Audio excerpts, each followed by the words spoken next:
कहानी की शुरुआत में हम नोवेयर नाम के प्लेनेट को देखते हैं, जो कि गार्डियंस का नया हेडक्वार्टर था, जहां पर हमें गार्डियंस की सारी टीम दिख जाती है।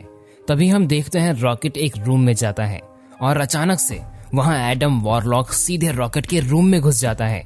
ये देख सारे गार्डियंस एकदम से अलर्ट हो जाते हैं और रॉकेट को बचाने के लिए वहां नेब्यूला आ जाती है और एडम वॉरलॉक पर हमला कर देती है।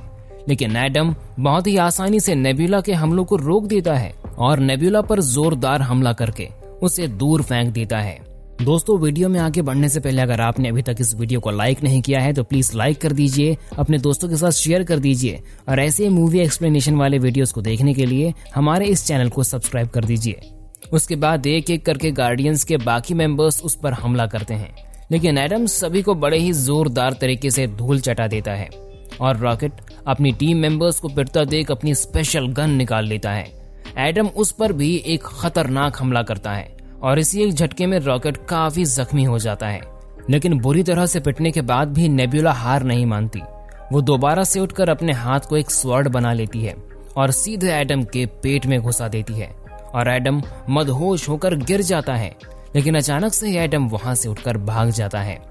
अब स्टार लॉर्ड रॉकेट को ठीक करने के लिए एक डिवाइस रॉकेट पर लगाता है, लेकिन मशीन के एक्टिवेट होते ही रॉकेट जोर जोर से चिल्लाने लगता है।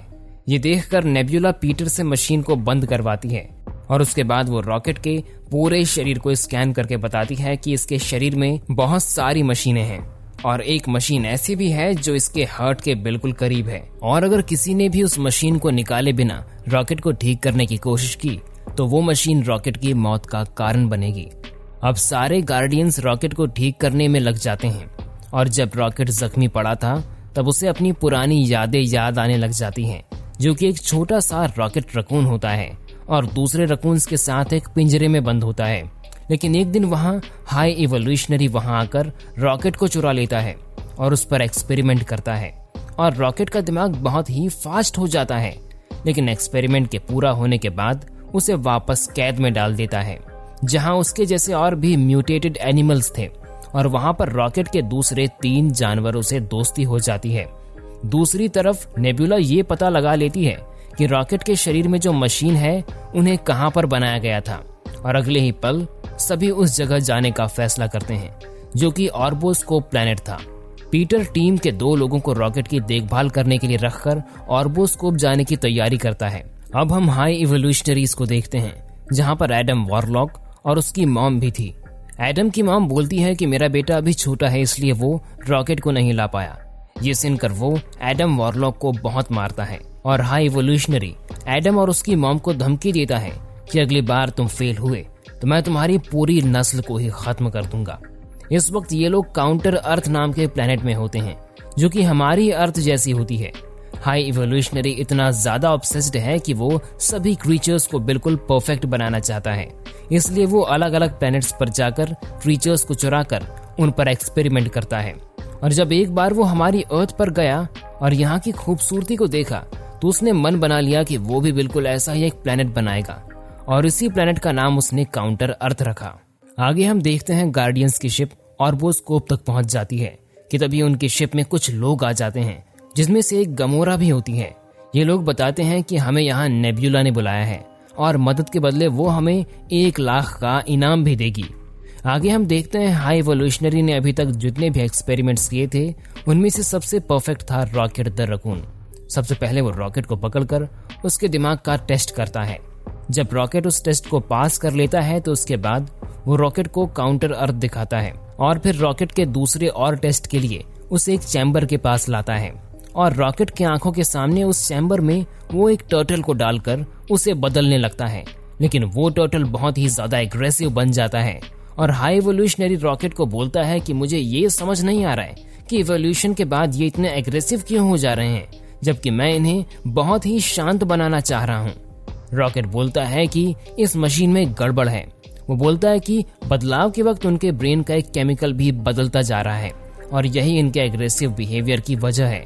रॉकेट की बात सुनकर वो मशीन में बदलाव करता है और उसे पॉजिटिव रिजल्ट्स मिल जाते हैं। ये देखकर हाई इवोल्यूशनरी बहुत ही ज्यादा सरप्राइज्ड और खुश हो जाता है क्योंकि वो अपने एक्सपेरिमेंट में कामयाब हो गया था। लेकिन अचानक ही उसका ईगो हर्ट हो जाता है वो बोलता है कि मैंने ही तुम्हें बनाया और तुम्हारा दिमाग मुझसे भी ज्यादा तेज है।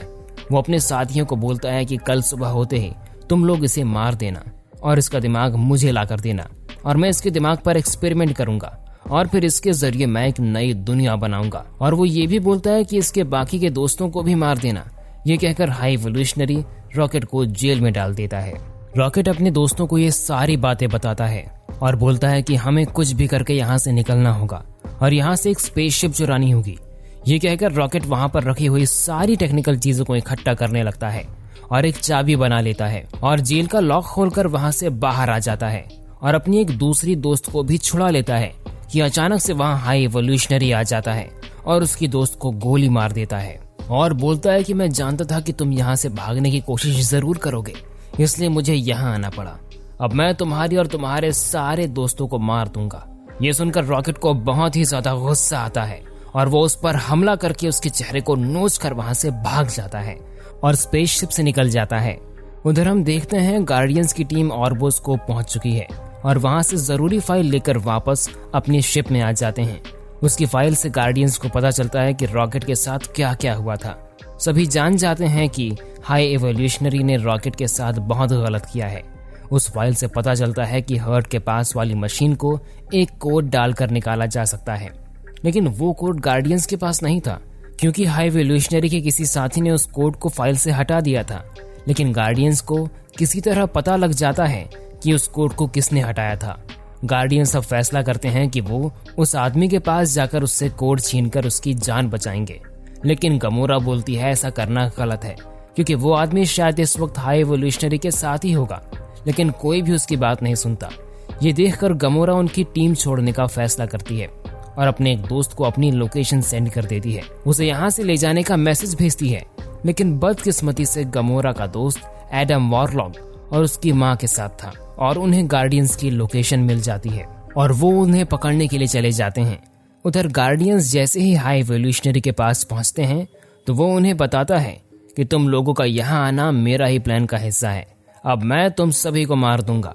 वो अपने एक साथी को बोलता है कि इनकी शिप में रॉकेट है, उसे पकड़ कर ले आओ, और वो अपनी शिप में चला जाता है और हुक्म देता है कि हमारे यहाँ से जाने के बाद इस प्लेनेट को भी खत्म कर देना।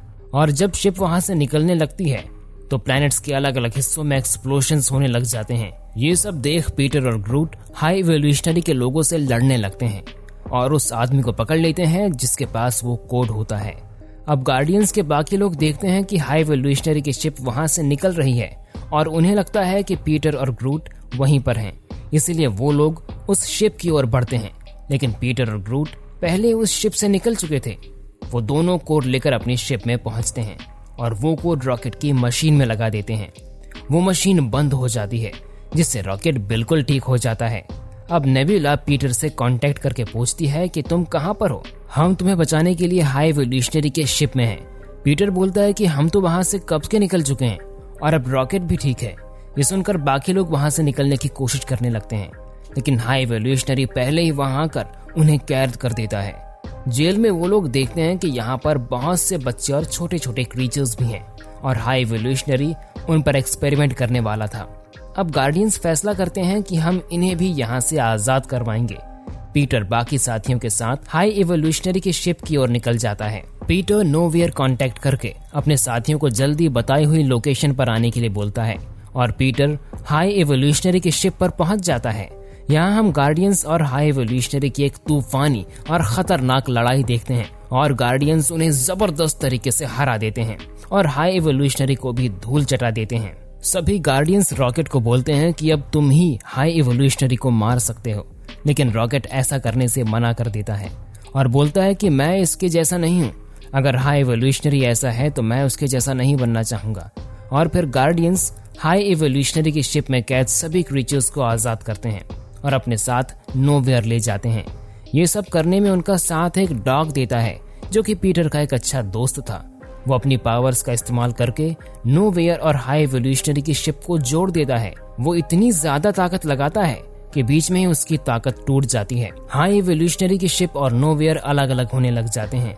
सभी लोग तो नोवेयर आ गए थे, लेकिन पीटर अभी भी वहीं था और पीटर एक लंबा जंप मारता है और नोवेयर में आने की कोशिश करता है, लेकिन वो स्पेस में ही अटक जाता है और मरने ही वाला होता है। लेकिन तभी वहाँ एडम वॉरलॉक वहाँ आकर उसे बचा लेता है। उसके बाद सभी गार्डियंस फैसला करते हैं कि हम इन सभी क्रीचर्स को लेकर एक नई दुनिया बनाएंगे। अब पीटर रॉकेट को टीम का लीडर बनाता है और बोलता है कि मुझे अपने प्लेनेट पर वापस जाना होगा क्योंकि मेरे नाना जी अभी भी जिंदा होंगे, और कुछ टाइम के लिए ब्रेक भी वो लेना चाहता था। जिसके बाद गमोरा भी वहां से निकल जाती है और रॉकेट अपनी टीम में एडम वॉरलॉक को भी लेता है। अब पीटर अर्थ वापस आकर अपने नाना जी से मिलता है और नोवेयर में जीत की खुशी में सभी लोग नाचने लग जाते हैं और यहीं पर ये स्टोरी एंड हो जाती है।